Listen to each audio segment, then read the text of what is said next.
Welcome. मैं हूं प्रियंका संभव और आपके लिए लेकर आती हूं आपके म्यूचुअल फंड को इवैल्यूएट करने वाला ये शो मेरी सिप मेरा सवाल, जिसमें हम आपके पोर्टफोलियोज पर अपने एक्सपर्ट की राय लेते हैं ताकि आपके पोर्टफोलियो में अगर आप कोई गलती कर रहे हैं तो उसको हम करेक्ट कर दें। और मुझे बताते हुए बहुत अच्छा लगता है कि अब मेरे पास ऐसे पोर्टफोलियो आ रहे हैं जिसमें बहुत बार हमारे एक्सपर्ट कहते हैं इसमें कुछ करने की ज़रूरत नहीं। बहुत अच्छा स्कीम सिलेक्शन, बहुत अच्छे से आप उसे गोल से टाई कर रहे हैं, अपने लिए लॉन्ग टाइम होराइजन चुन रहे हैं। सो गुड टू गो रहते हैं कई पोर्टफोलियो। लेकिन जिनको लग रहा है कि उनको अपने पोर्टफोलियो पर कुछ सवाल जो है मन में उठ रहा है, लग रहा है कि सही जा रहा है या नहीं, तो आप अपने क्वेश्चंस हमें भेजते रहिए।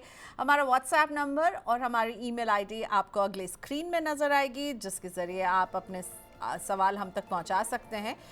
तो हमारा व्हाट्सएप नंबर है 9311121874, जहां आप हमें रीच आउट कर सकते हैं। इसके अलावा आप हमें ईमेल कीजिए money9query@tv9.com पर। और यूट्यूब पर लाइव देख रहे हैं तो ऑलरेडी मैं कई लोगों के सवाल देख रही हूँ जो मेरे पास आने शुरू हो गए हैं। अनुज जी का सवाल देख रही हूँ, रवि रंजन जी का सवाल देख रही हूँ। तो यूट्यूब के कॉमेंट बॉक्स में भी आप लोग अपने क्वेश्चन हमें पोस्ट कर सकते हैं। चलिए, कोशिश होगी कि ज़्यादा से ज़्यादा सवाल हम यूट्यूब से भी पिक कर सकें। और आज हम जिस टॉपिक पर बात करने वाले हैं वो ये कि अब बाजार में एक टर्न अराउंड होता हुआ नजर आ रहा है। और अगर आपके सिप के रिटर्न का हाल थोड़ा सा गड़बड़ था तो लग रहा है कि अब वहाँ से राहत की खबर आ रही है, क्योंकि सबसे बड़ी राहत की खबर तो अमेरिका और ईरान के बीच तनाव कम होने की है, जिसकी वजह से हम बाजार में भी एक टर्न अराउंड देख रहे हैं और यहाँ तेज़ी लौटने की अब उम्मीद जो है ज़्यादा बढ़ गई है। और इसीलिए वैल्यू रिसर्च का एक डेटा मैं पढ़ रही थी जो मुझे लगा हमें आपके सामने रखना चाहिए, जो हमें ये बता रहा है कि सिर्फ के एक साल का जो रिटर्न है ना, अब वो बेहतर दिख रहा है। वैल्यू रिसर्च ने क्या किया है, उन्होंने स्मॉल कैप और मिड कैप, मल्टी कैप, सारे ही फंड्स का जो है ना एक एवरेज निकाला है। सारे फंड्स को मिला करके ये एवरेज निकाला है और उनका देखिए एक साल का रिटर्न जो है वो आपके सामने है, जिसमें स्मॉल कैप 19.1% रिटर्न के साथ 1 ईयर का रिटर्न है। ये सारे ही स्कीम्स को मिलाकर average of all the schemes in the category until 19 जून। ये है वैल्यू रिसर्च का डेटा जो दिखा रहा है हमें कि स्मॉल कैप में देखिए और मिड कैप में हमने एक रैली भी देखी और इसका असर उनके सारी स्कीम्स का जो एक कोलेटेड एवरेज जो निकल कर आ रहा है उसमें नज़र आ रहा है कि स्मॉल कैप और मिड कैप बिल्कुल 1 ईयर में टॉप पर नज़र आ रहे हैं। स्मॉल कैप 19.1 और मिड कैप 13.5% का इसका 1 ईयर रिटर्न इसकी सारी स्कीम्स का हो रहा है। और मल्टी कैप है उसके नीचे मल्टी एसेट एलोकेशन फंड भी नज़र आ रहे हैं। लेकिन टॉप पर स्मॉल कैप और मिड कैप, और कई एक्सपर्ट्स भी कह रहे हैं कि भाई अगली रैली जो है यहीं पर नज़र आने वाली है। तो मेरे साथ जुड़ चुके हैं मनी ट्री के को founder Siddharth Sharma. Siddharth, welcome to money 9। Thank you so much, ma'am, for calling me on the show. It's always a pleasure to see you.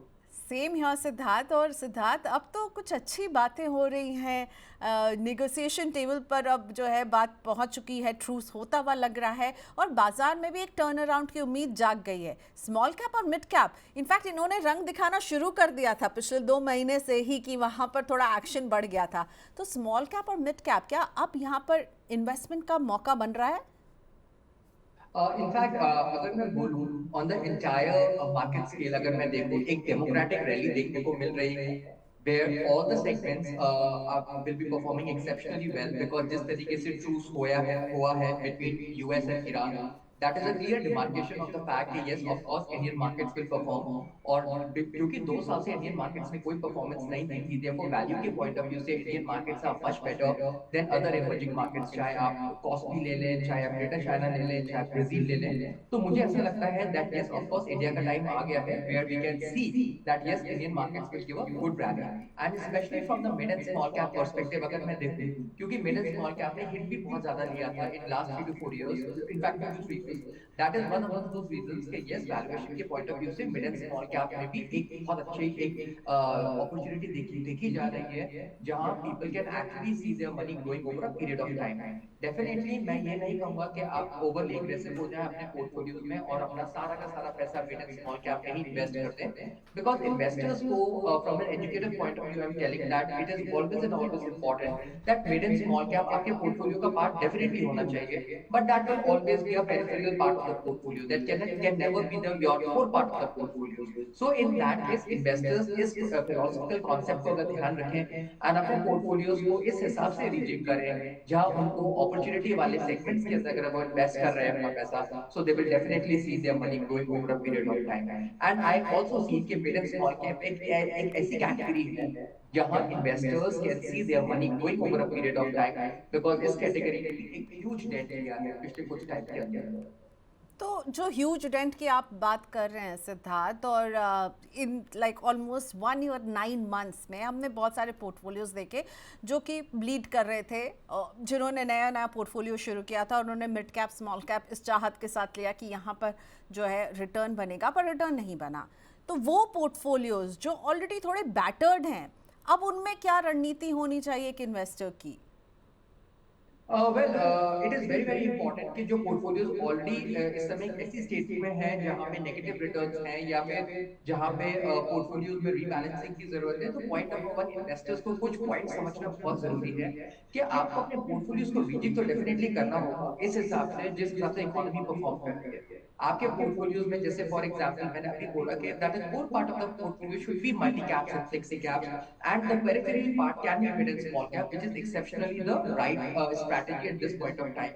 But yes, of course, आपको अभी भी कोई भी डिसीजन हेस्ट में नहीं लेना है because you know that जो हम कहते हैं taco trade which is Trump always chickens out. आपको पता नहीं चलता कि ट्रम्प का नेक्स्ट स्टेप क्या होगा. कभी कोई जो पॉलिटिकल क्राइसिस आ जाती है तो कभी कोई टैरिफ इश्यूज आ जाती है जिसके कारण emerging market specially Indian market बहुत बुरी तरीके से हिट लेते हैं. सो इन दैट केस डेफिनेटली आपको प्रिकॉशंस होना है, आपको ओवरली एग्रेसिव भी नहीं होना अपने पोर्टफोलियो को. और जिस तरीके से हम हर बार अपने शो पे कहते हैं कि आपकी जो सिप्स जो हैं वो बंद नहीं होना चाहिए बिकॉज वो एक बहुत इंपॉर्टेंट एक टूल है जिसके कारण आपके पोर्टफोलियोज में बहुत अच्छे रिटर्न्स भी आ सकते हैं. सिद्धार्थ, आपकी जैसे एक्सपर्ट की नज़र अभी कहाँ रहेगी? क्योंकि लार्ज कैप अब थोड़े से स्लो डाउन होते हुए नज़र आ रहे हैं. ऑल्सो एफआईआईज जो पैसा निकाल रहे हैं उन्होंने लार्ज कैप से सबसे ज़्यादा पैसा निकाला है, और ऐसा एक्सपर्ट्स मान रहे हैं जो मार्केट के बड़े इन्वेस्टर्स हैं कि मिड कैप और स्मॉल कैप जो है यहाँ पर अब एक्शन होगा. आप लोग जो बहुत सारे लोगों का पोर्टफोलियोज मैनेज करते हैं, ठीक है, उनको भी आप क्या सलाह दे रहे हैं? See, it is very important. जब भी आप एक पोर्टफोलियोज मैनेज करते हो, आप एक लॉन्ग ड्यूरेशन के होराइजन से मैनेज करते हो. You don't invest the money from a very small to medium term. और उस केस में जो एक बेसिक फिलोसफीज है वो हम 100% फॉलो करते हैं. लाइक एसेट एलोकेशन आपके पोर्टफोलियोज में होना चाहिए. आपके पोर्टफोलियोज में definite proportion of different categories होना चाहिए. डेफिनेटली जैसे आपने बोला कि लार्ज कैप से बहुत सारा एफआईआईज ने पैसा बाहर निकाला है. Therefore, जो वैल्यूएशन कंफर्ट जो लार्ज कैप में है वो भी एक बहुत ज्यादा है बिकॉज अगर एफआईआईज इंडिया में वापस लौटते हैं तो वो उनका जो एक इन्वेस्टमेंट स्ट्रैटेजी होगी या स्टाइल होगी वो एक हर बार ऐसी रहती है कि वो एक वैल्यू की तरफ जाते हैं जहां उनको एक कमोडिटी सस्ती मिलती है. And in that case of course large cap is also a good bet because आपके स्टैटिस्टिक्स जो आपने दिखाए हैं आप देख पा रहे हैं कि 1 year return is -0.8%, 3 years return is just 5%, 5 years return is 8.9%. Definitely this is also very core part of the portfolio जो इन्वेस्टर्स के पास होता है. सो आई वुड नॉट से और आई वुड नॉट नेगेट कि आप लार्ज कैप या फ्लेक्सी कैप ओरिएंटेड स्ट्रेटजीज में नहीं जाएं. डेफिनेटली आपको जाना चाहिए बिकॉज इन एनी केस जब आप फ्लेक्सी कैप और मल्टी कैप में पार्टिसिपेट करते हैं तो आप प्रोपोर्शनल वे में लार्ज मिड एंड स्मॉल के अंदर आप डेफिनेटली पार्टिसिपेट करते हैं. So I would just suggest the investors from the long term point of view कि आप अपना एसेट एलोकेशन, अपनी सिप की स्ट्रेटजीज, अपना core part of portfolios with in the good stocks आप रखें एंड डेफिनेटली आपके portfolios in a longer duration of time एक बेटर परफॉर्मेंस देंगे. जैसे हमने हर बार बोला है कि markets are nothing but the slaves of earnings. So जैसे जैसे अर्निंग सीजंस बेटर आएगा, एफआईआईज का जो रुझान है वो इंडिया की तरफ बेटर होगा. So in that case we will definitely see that your portfolios will do very well. So अगर आपको एक आप घबरा रहे हैं अपने पोर्टफोलियो से या आपको ऐसा लगता है कि आपका पोर्टफोलियो टेम्परेरी बीट कर रहा है, so that is except that is absolutely normal state क्योंकि इंडियन इक्विटी मार्केट्स या इक्विटी मार्केट्स इन जनरल हर बार वॉलेटाइल होती है. और इन्वेस्टर्स जब भी इन्वेस्ट करें मार्केट में they should always invest from the medium to long term perspective क्योंकि शॉर्ट टर्म में तो इतनी वॉलेटिलिटीज आती हैं कि आपके पोर्टफोलियोज में कोई भी गोल बेस्ड प्लानिंग अगर आप कर रहे हैं तो वो होना थोड़ा मुश्किल है. इनफैक्ट मैंने आज तक जितने भी आपके शो पे पोर्टफोलियो देखे हैं they are from a longer term point of view, 5 years, 10 years, 15 years, 20 years. So in that case investors अपनी फिलॉसफीज और एक्शंस को ध्यान रखना चाहिए एंड नॉट दीज वॉलेटिलिटीज जो उनके पोर्टफोलियोज में या उनकी फिलॉसफीज को थोड़े डेट्रीमेंटल बना. ओके, तो फिर एक आइडियल पोर्टफोलियो अगर कोई बना रहा है, 5 ईयर प्लस होराइजन है, मतलब वो 5 ईयर से मेरा मतलब है लॉन्ग टर्म, 7 ईयर 10 ईयर का होराइजन लेकर के बना रहा है, तो आपने कहा कि कोर में आपके पास होना चाहिए एक मल्टी कैप या फ्लेक्सी कैप, यानी सबसे बड़ा एलोकेशन मेरे पैसे का मल्टी कैप या फ्लेक्सी कैप में जाना चाहिए, और पेरिफेरी में मिड और स्मॉल कैप रहना चाहिए। तो कैसे आप डिवाइड करते हैं? एक मुझे एसेट एलोकेशन का मंत्र बताइए कि कितना आपको डेडिकेट करना है towards mid and small cap, क्योंकि देखिए आप भी जानते हैं और मैं भी जानती हूँ कि पैसा तो बनता है मिड और स्मॉल कैप में, बट आप रिस्क भी ले रहे होते हैं अपने उस पैसे पर उतना ही जब आप मिड और स्मॉल कैप को चुनते हैं। तो इस रिस्क से बचते हुए ये रिटर्न के गेम में इन्वेस्टर कैसे जीतेगा, Siddharth?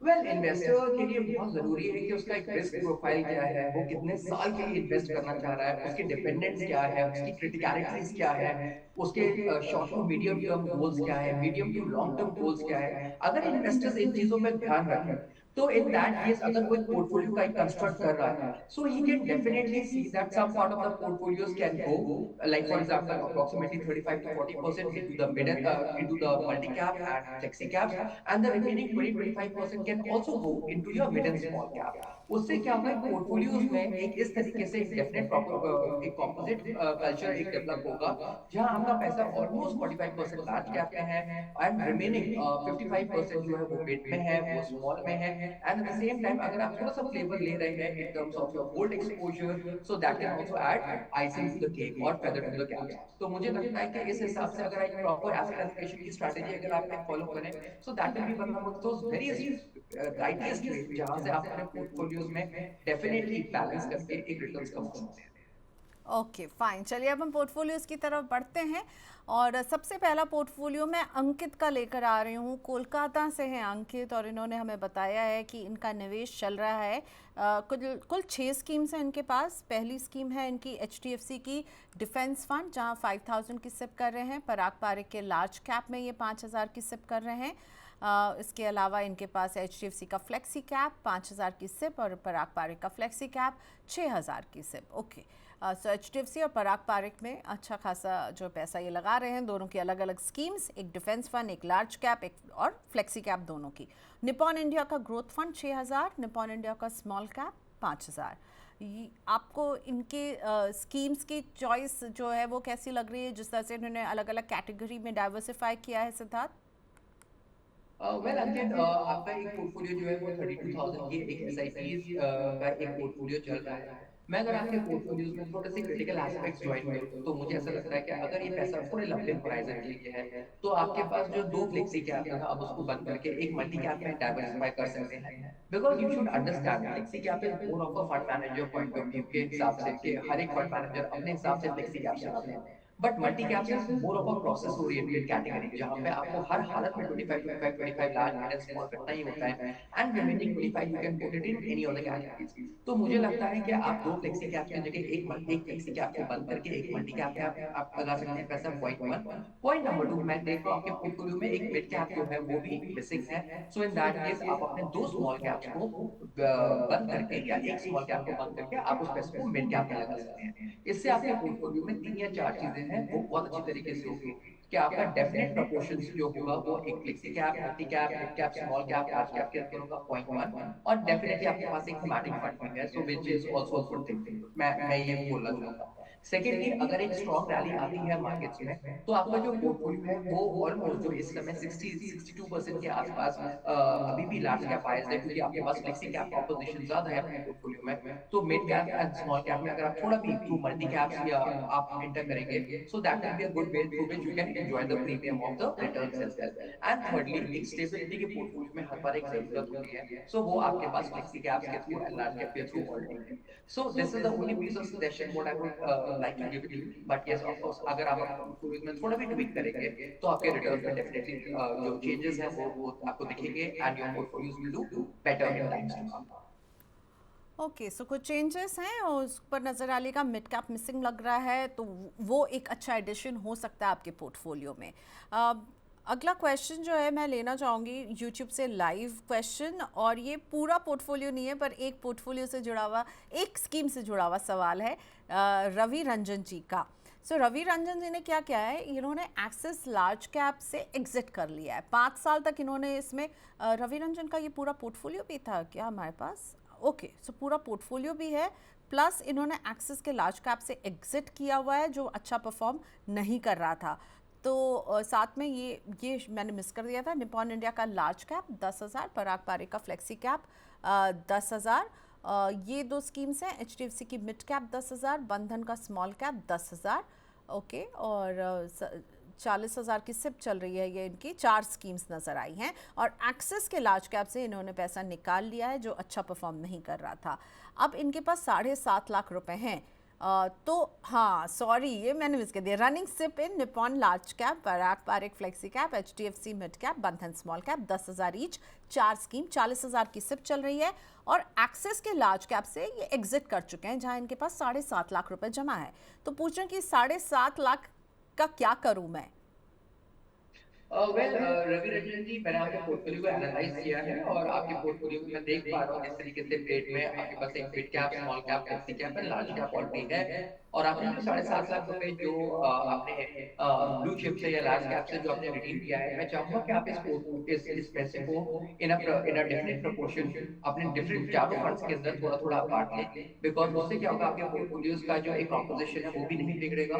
You will be able to enjoy all the different values जो आया हुआ है। जैसे फॉर एग्जाम्पल वैल्यूएशन कंफर्ट जो लार्ज कैप में है, मिड एंड स्मॉल कैप में जो एक रैली आ रही है या आ चुकी है उसका, and at the same time in the longer duration of time आप देख पाएंगे कि आपके पोर्टफोलियोज जो है वो एक इंडेक्स को डेफिनेटली बीट कर पा रहे हैं विद अ सब्सटैंशियल अल्फा। तो रवि रंजन जी, द ओनली थिंग इज कि आप अपने पोर्टफोलियोज में ऑलमोस्ट 7.5 लाख को इन लेट्स से 25% ईच के कॉम्पोजिशन के हिसाब से अपने पोर्टफोलियो में large cap, flexi cap, mid cap and small cap जो आपके पास ऑलरेडी है पोर्टफोलियोज में, आप उसको डाइवर्सिफाई कर सकते हैं। Eight the same time I would also want कि आपका पोर्टफोलियो में मल्टी कैप जो है वो एक मिसिंग है। So you can also incorporate a multi cap into your portfolios. Because अगर आप एक मल्टी कैप को अपने पोर्टफोलियोज में इनकॉर्पोरेट करते हैं तो आप इनडायरेक्टली एक मिड एंड स्मॉल में भी आप पार्टिसिपेट करते हैं, eight the same time large caps की भी स्टेबिलिटी की तरफ आप मूव करते हैं। So in that case, Ravi Ranjan ji, some money can also be deployed towards the multi-cap strategy, and the remaining portfolio balancing can be done in such a manner कि आपका जो existing balance है वो disturb ना हो। So that is a piece of suggestion from my side, Ravi Ranjan ji. I wish you all the best. और existing schemes भी इनकी मुझे लग रहा अच्छी हैं। निपॉन का लार्ज कैप, पराग पारेख का फ्लेक्सी कैप, HDFC का मिड कैप और बंधन का स्मॉल कैप। तो कुछ पैसा आप मल्टी कैप में डाल सकते हैं और कुछ पैसे को आप अपने एग्जिस्टिंग पोर्टफोलियो में डाइवर्सिफाई कर सकते हैं। Right Siddharth? Correct. Okay, fine. So Ravi Ranjan ji, thank you for asking your question. कल हम आपका क्वेश्चन नहीं ले पाए थे, देखिए मुझे याद था, आप कल भी दिख रहे थे और आज हमने ले लिया। ओके, सो मिड और स्मॉल कैप पर हम शो कर रहे हैं, तो ये सवाल मिड और स्मॉल कैप का है मोहित यादव जी का। सो मोहित जी, मैं पहले ही सिद्धार्थ का एक पूरा डिस्क्लोजर, आप डिस्क्लेमर शो के एंड में देखें, पर पहले बता देती हूँ कि सिद्धार्थ पर्टिकुलर स्कीम्स आपको एडवाइस नहीं कर सकते, तो पर्टिकुलर स्कीम वो नहीं बताएंगे। पर अभी जैसे मैं क्वेश्चन रखती हूँ, ये पूछ रहे हैं कि मैं कौन से मिड कैप और स्मॉल कैप फंड में इन्वेस्ट करूं, क्योंकि इनके पास SBI का मिड कैप और एक्सिस का स्मॉल कैप था और वो इससे खुश नहीं थे, इससे ये स्विच करना चाहते हैं। सो पर्टिकुलर स्कीम तो नहीं बताएंगे आप, राइट सिद्धार्थ? बट क्या इनके लिए भी एक मल्टी कैप कैटेगरी अच्छी होगी अगर मिड कैप और स्मॉल कैप से निकलना चाहते हैं तो? मोहित जी, आप ना, मैं आपको एक बेसिक कंसेप्चुअल अंडरस्टैंडिंग दूंगा from an educative point of view जो आपके लिए एक सिलेक्शन के लिए मदद करेगा। जब भी आप किसी भी फंड हाउस को एक सेलेक्ट करते हैं या आप उसको अपने पोर्टफोलियोज के अंदर इनकॉर्पोरेट करते हैं, आपको 3 या 4 चीजों का बहुत अच्छी तरीके से ध्यान रखना चाहिए। सबसे पहले तो ये कि आप किसी भी फंड हाउस को या फंड को आप from a short term point of view, like let's say for example 1-1.5 years आप जज करते हैं। बिकॉज उसके पीछे एक रीजन है, क्योंकि इकोनॉमी अपने एक डिफरेंट साइकिल से गुजरती है। उस साइकिल में कुछ स्टॉक्स जो होते हैं वो बहुत बेहतर परफॉर्म करते हैं और कुछ स्टॉक्स बेटर परफॉर्म नहीं करता। लेट्स से अगर किसी भी फंड मैनेजर ने या फंड हाउस ने किसी स्टॉक पर एक ओवर बुलिश एक सेंटिमेंट्स दिखाए हैं, but unfortunately for a small period of time अगर वो बेटर परफॉर्म नहीं कर रहे हैं, तो that doesn't mean that any of the fund house is not generating alpha. Point number 1। Point number 2, आप एक ऐसे फंड हाउस की तरफ हर बार जाए या एक ऐसे फंड स्कीम की तरफ जाए जहां एक कंसिस्टेंसी आपको देखने को मिले। लाइक फॉर एग्जांपल वो एक क्वार्टाइल 1 के फंड हो या अपर एंड ऑफ क्वार्टाइल 2 के फंड हो।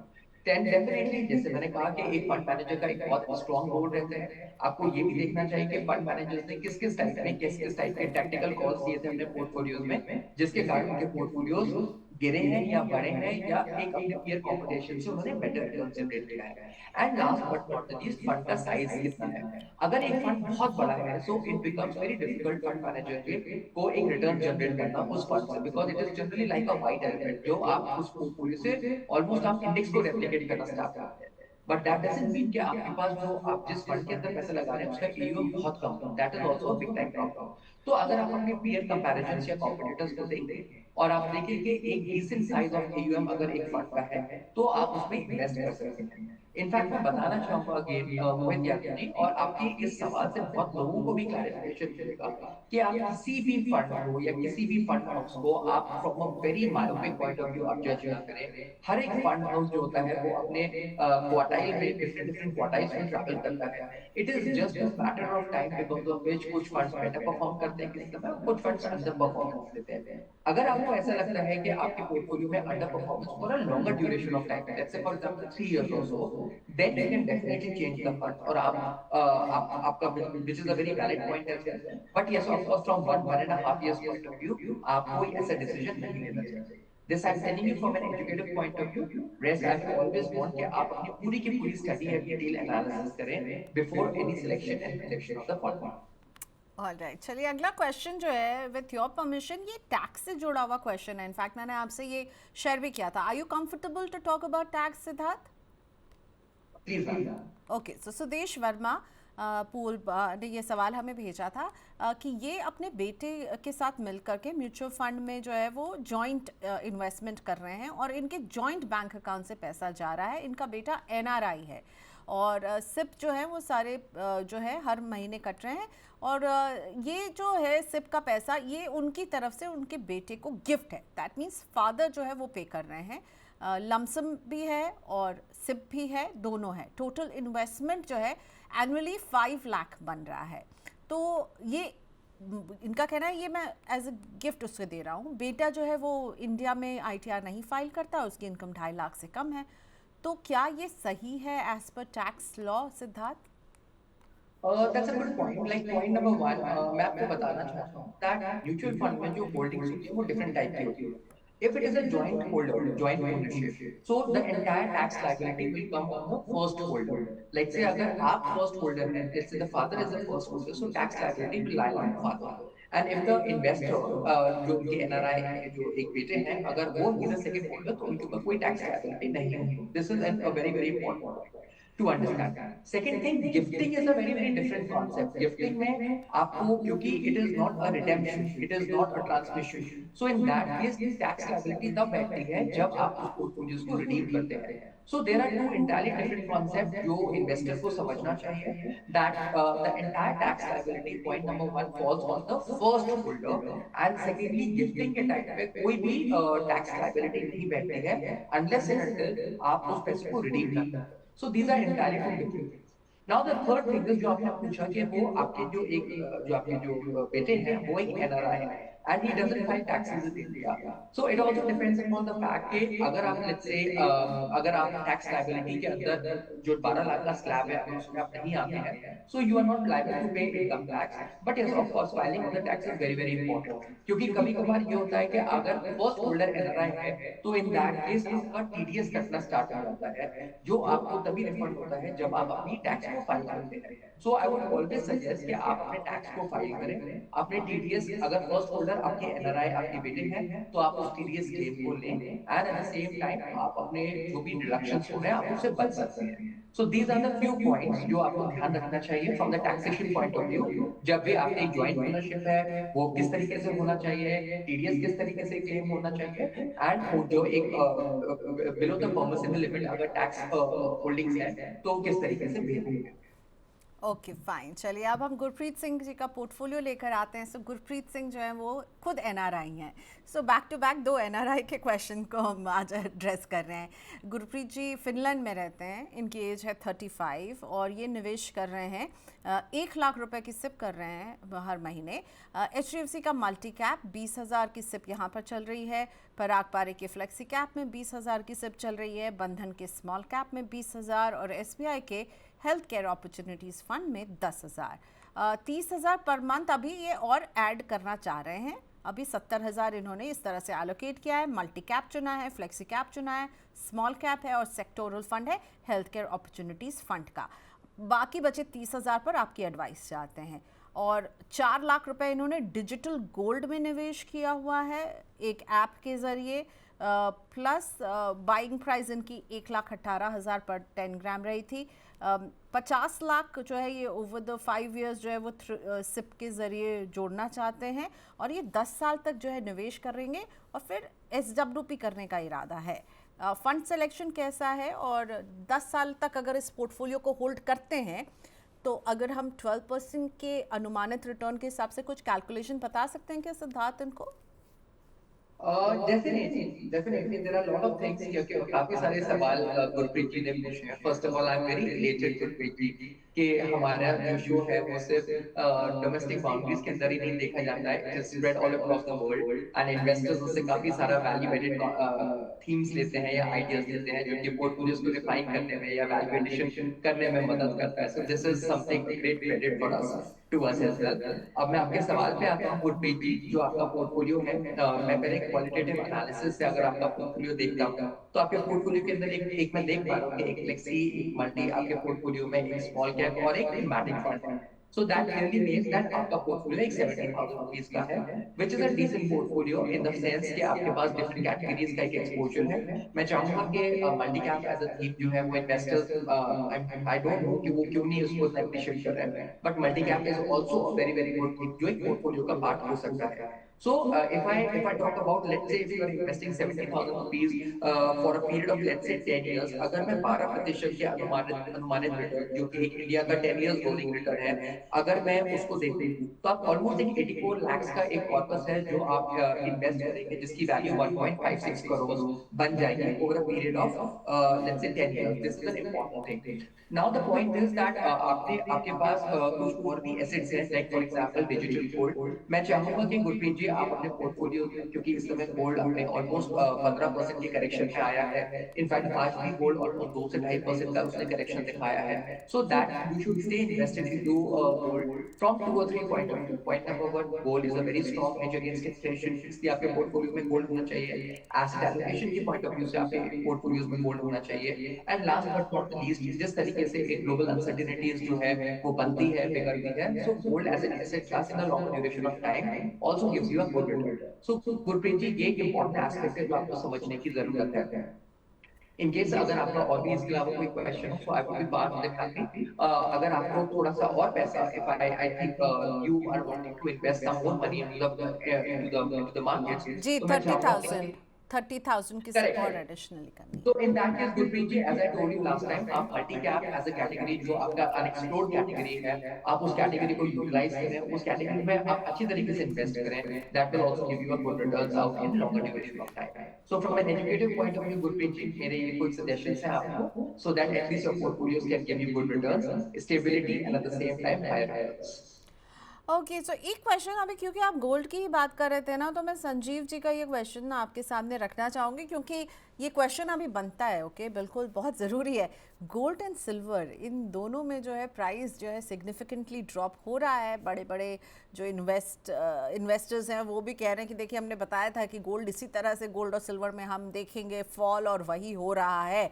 जिस तरह से अब वॉर की टेंशन कम हो रही है, अमेरिका के ब्याज दर बढ़ाने की जो है अटकलें लगाई जा रही हैं कि ये बढ़ सकता है, वॉर की टेंशन कम हो गई है। गोल्ड और सिल्वर दोनों ऐसे एसेट हैं जो ब्याज नहीं देते हैं। तो अब अभी एक इन्वेस्टर को क्या करना चाहिए, क्योंकि संजीव जी ये प्लान करें कि क्या मुझे अभी एवरेज करना चाहिए, यानी और एडिशन करना चाहिए गोल्ड और सिल्वर इस समय?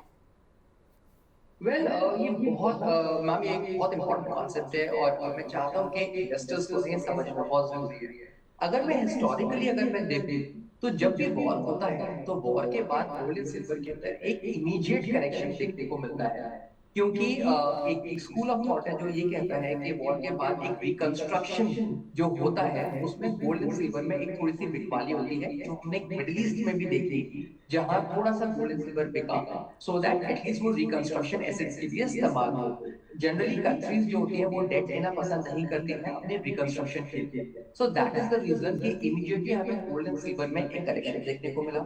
इसके अलावा हमने अगर जब वॉर चल रही थी तब गोल्ड एंड सिल्वर का जो एक एस्केलेशन था वो नहीं हो पाया because of the very simple reason कि डॉलर इंडेक्स का जो एक स्ट्रेंथ थी वो बढ़ रही थी as a result of which the money was actually getting growing was flying into the dollar assets. तो वो एक इंपॉर्टेंट रीजन था जिसके कारण गोल्ड एंड सिल्वर ने एक अच्छे रिटर्न्स नहीं दिए। इनफैक्ट अगर मैं देखूं तो 15 से 20% गोल्ड ने करेक्शन दे दिया, इनफैक्ट 40% के आसपास सिल्वर ने भी एक करेक्शन दिया है। So in that case investors को दो तीन चीजों का ध्यान रखना चाहिए कि गोल्ड एंड सिल्वर में आपको ओवर एक्सपोज पोर्टफोलियो में कभी नहीं होना, बिकॉज जब भी आप अपने पोर्टफोलियोज में ओवर एक्सपोज होते हैं किसी कमोडिटी से, आपके पोर्टफोलियोज का जो एक रिस्क टेकिंग एबिलिटी है वो बहुत बढ़ जाता है और आपका पोर्टफोलियो ड्विंडल करना स्टार्ट कर जाता है। So in that case there are 2 और 3 पॉइंट ऑफ व्यूज सजेशन जो मैं देना चाहूंगा। अगर आपके पोर्टफोलियो में एक definite proportion of gold and silver है which could be let's say 5 to 10%, so it is considered to be a good hedge against inflation. It is a good diversification tool and also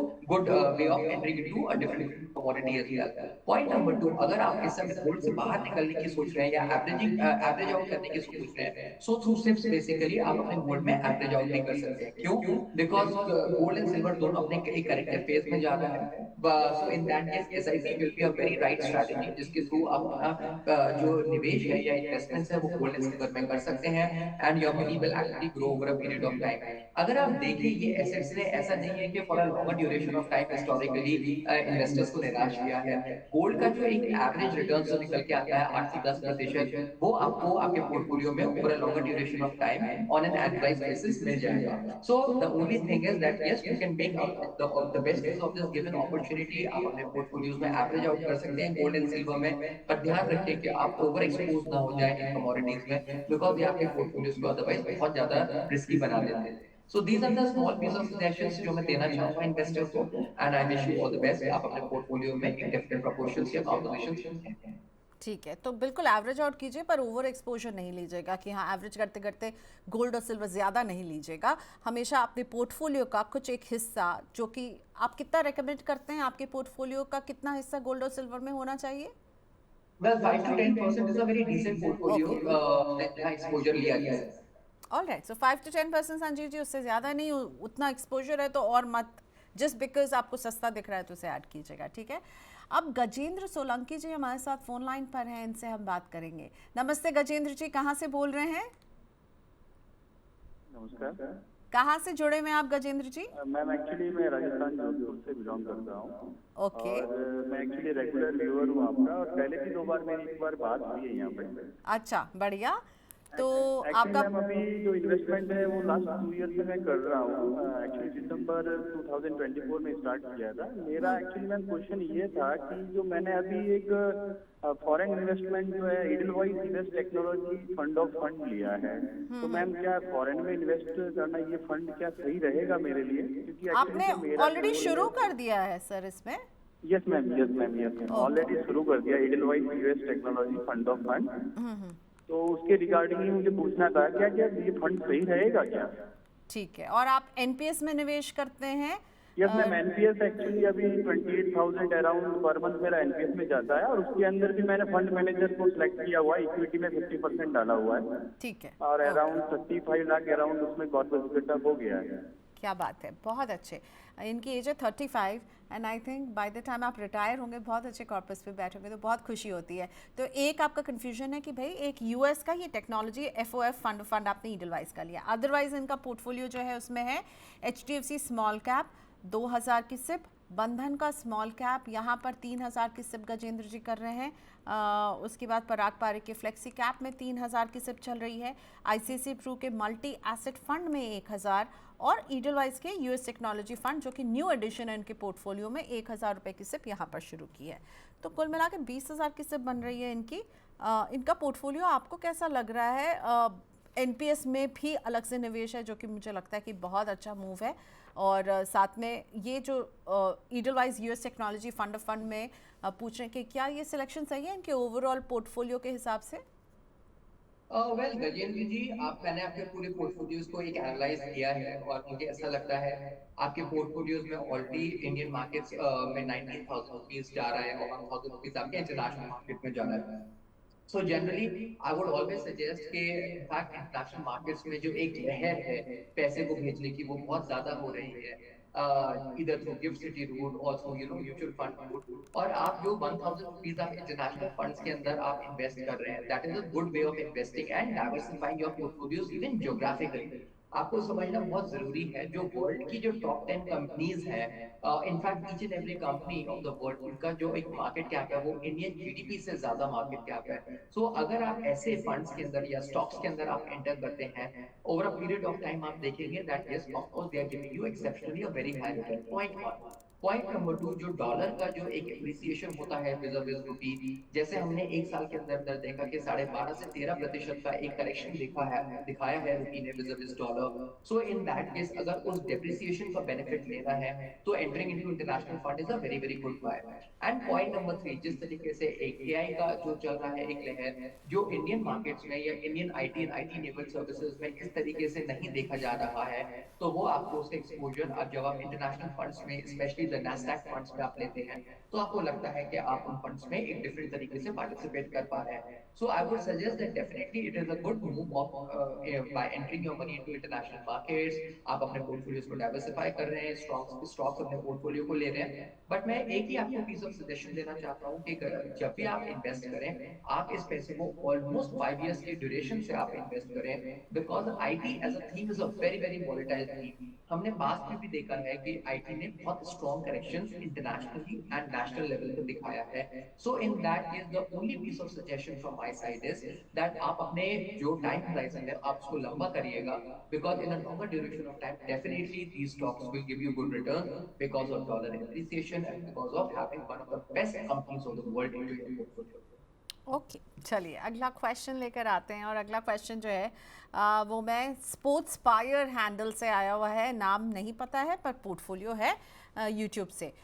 इन्होंने बताया कि पराग पारिक के flexi cap में 1500 की SIP कर रहे हैं, मोतीलाल ओसवाल के मिड कैप में 1500 की सिप चल रही है, बंधन के स्मॉल कैप में 1500, कोटक का मल्टी कैप 1000, क्वांट का लार्ज एंड मिड कैप 1000 और इन्वेस्को का स्मॉल कैप 1000। 6 स्कीम्स हैं इनके पास, 7500 की कुल सिप बन रही है। 20 इयर्स का नज़रिया रखते हैं। चॉइस ऑफ स्कीम्स पर आपका क्या कमेंट या सुझाव, कुछ चेंजेस आप कहेंगे? 6 schemes for 7500। There's only a small piece of suggestion जो मेरे साइड से होगा इन्वेस्टर के लिए, और वो ये है कि आपके पास दो स्मॉल कैप है, तो आप उसको कंसोलिडेट करके एक स्मॉल कैप रख सकते हैं, बिकॉज मोर और less small cap is a universe of 250 stocks, और उसमें फंड मैनेजर्स पूरी अपनी काबिलियत लगा देते हैं for giving you a good बहुत रिटर्न। सारे लोग कमेंट। तो इन दैट केस मैं इन्वेस्टर को यही सजेशन देना चाहता हूँ कि इन्वेस्टर जो है वो अपने पोर्टफोलियो में दो स्मॉल कैप्स की जगह एक स्मॉल कैप रख दें, उस पैसे को डाइवर्ट कर दें। अदरवाइज अगर मैं आपके पोर्टफोलियो में देखूं, तो एक रिक्विजिट प्रोपोर्शन या कंपोजिशन आपके पोर्टफोलियोज में, whether it is your large and mid cap, flexi cap, multi cap, mid cap and small cap, आपके पास ऑलरेडी पोर्टफोलियो में है। So that is a good way of proceeding ahead. And I am sure ये जो आपका portfolio है ये लंबे horizon से है, so that is also a good वे कि जहां आप अपने पोर्टफोलियोज में एक अच्छा एक अल्फा जनरेट कर सकते हैं over and above the index. अगर हम इंडेक्स को देखें, मैं अगेन ये this is for an educative point of view, जो इन्वेस्टर्स को पता होना चाहिए दैट अगर मैं एक प्रॉपर इंडेक्स को देखूं, तो index is comprising of the 100 stocks which is listed to the Sensex.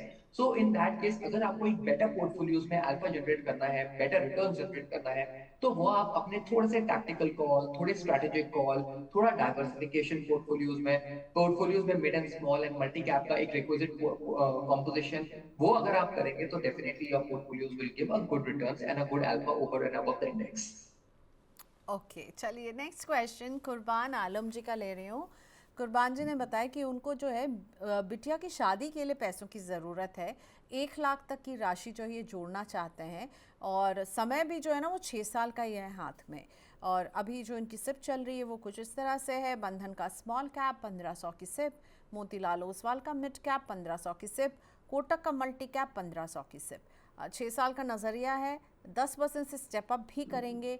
क्या बेटी की शादी तक 1 लाख तक का कॉर्पस पहुंच जाएगा? अभी 4500 की सिप, जिसे ये 10% से स्टेप अप करेंगे। स्मॉल कैप, मिड कैप और मल्टी कैप, 3 कैटेगरीज हैं इनके पास। सिद्धार्थ। सो आई जस्ट टेल यू कि आपका जो कुर्बान आलम जी आपके पोर्टफोलियोज में है, आपने पोर्टफोलियोज तो बिल्कुल ठीक बनाया है, क्योंकि आपके पोर्टफोलियो में कोई भी कैटेगरी ओवर कॉन्सेंट्रेशन या अंडर कॉन्सेंट्रेशन नहीं है आपके पोर्टफोलियोज में किसी भी कैटेगरी का। तो that is a good way of proceeding है। अगर मैं आपके पोर्टफोलियोज में देखूं जहां आपकी टोटल सिर्फ 4500 की है, आप ऑब्वियसली अपने पोर्टफोलियोज में आप स्टेप अप करने की बात कर रहे हैं बाय 10%। अगर मैं एक 12% से एक अर्निंग ग्रोथ या एक सीएजीआर लेके चलूं which is a 10 years rolling returns of India, और on a period of time आपका आपका 6 साल का अगर आपका नजरिया है which is a fairly medium to long term perspective, तो मैं देख पा रहा हूँ कि आपने ऑलमोस्ट 4.16 लाख का एक कॉर्पस है जो आपने जमा किया है, जिसकी वैल्यू 5.80 लाख हो जाएगी। सो इन दैट केस कुर्बान कुर्बान आलम जी, जो आपका जो एक रिक्विजिट गोल है या डेस्टिनेशन है, आप उसको मीट आउट कर पाएंगे। And I wish you all the best कि आप अपने पोर्टफोलियोज में ध्यान रखिए, जो आपने एक स्टेप अप करने का एक डिसीजन किया है, आप उस पर अड़े रहें और आप आगे प्रोसीड करें। You will definitely get a good portfolio, a good corpus, जिससे आप अपनी डॉटर की मैरिज कर सकते हैं। ठीक है, नेक्स्ट क्वेश्चन की तरफ बढ़ते हैं। ये अजीत यादव जी का क्वेश्चन लेकर आते हैं और इन्होंने बताया है कि ये 1 साल से 20,000 रुपये का निवेश कर रहे हैं। इनका निवेश है आईसीआईसीआई प्रूडेंशियल के लार्ज कैप में 6,000, मोतीलाल ओसवाल की मिड कैप में 4,000, निपॉन इंडिया के स्मॉल कैप में 3,000, एचडीएफसी के फ्लेक्सी कैप में 4,000 और 3,000 रुपये जो है पराग पारिक के फ्लेक्सी कैप में इन्वेस्ट कर रहे हैं। क्या पोर्टफोलियो ठीक है, इसमें कुछ चेंज करने की गुंजाइश आपको लग रही है? वेल अजीत यादव जी, मैं मुझे देख पा रहा हूँ कि इसमें एक कैटेगरी है जो इन्वेस्टर्स के पास मिसिंग है, वो है मल्टी कैप कैटेगरी। आपने 2 फ्लेक्सी कैप लिए हुए हैं अपने पोर्टफोलियोज में। Small piece of suggestions from my side, आप अपने पोर्टफोलियोज में एक फ्लेक्सी कैप को बंद करके एक मल्टी कैप अगर आप स्टार्ट करेंगे, तो आप देखेंगे कि एक mid cap, small cap, multi cap, flexi cap already आपके पोर्टफोलियो में रिक्विजिट कॉम्पोजिशन के साथ आपका होंगे। So that is a small piece of suggestions from my side. Definitely मैं चाहूंगा अजीत यादव जी कि since if you are investing for a longer duration of time, तो आप अपने पोर्टफोलियोज में स्टेप अप करते रहिए। And at the same time अगर आपका होराइजन 5 साल से ऊपर है, तो आप थोड़ा सा exposure mid and small cap में ओवरली आप एक्सपोज और भी हो सकते हो। So that is one among those right ways जहां से आप अपने पोर्टफोलियोज में रिटर्न, स्टेबिलिटी, 10% का जो ग्रोथ है वो, and at the same time जो मैं हर बार एक इन्वेस्टर्स को बोलता हूँ, आप अपने टफ फेज को, जो मार्केट कभी कभार दिखा देता है कि वो लल हो जाता है या जो पॉलिटिकल क्राइसिस से इश्यूज आने स्टार्ट हो जाते हैं, उसको भी आप मैनोवर कर पाएंगे। So that is what small piece of advice from my side. I wish you all the best.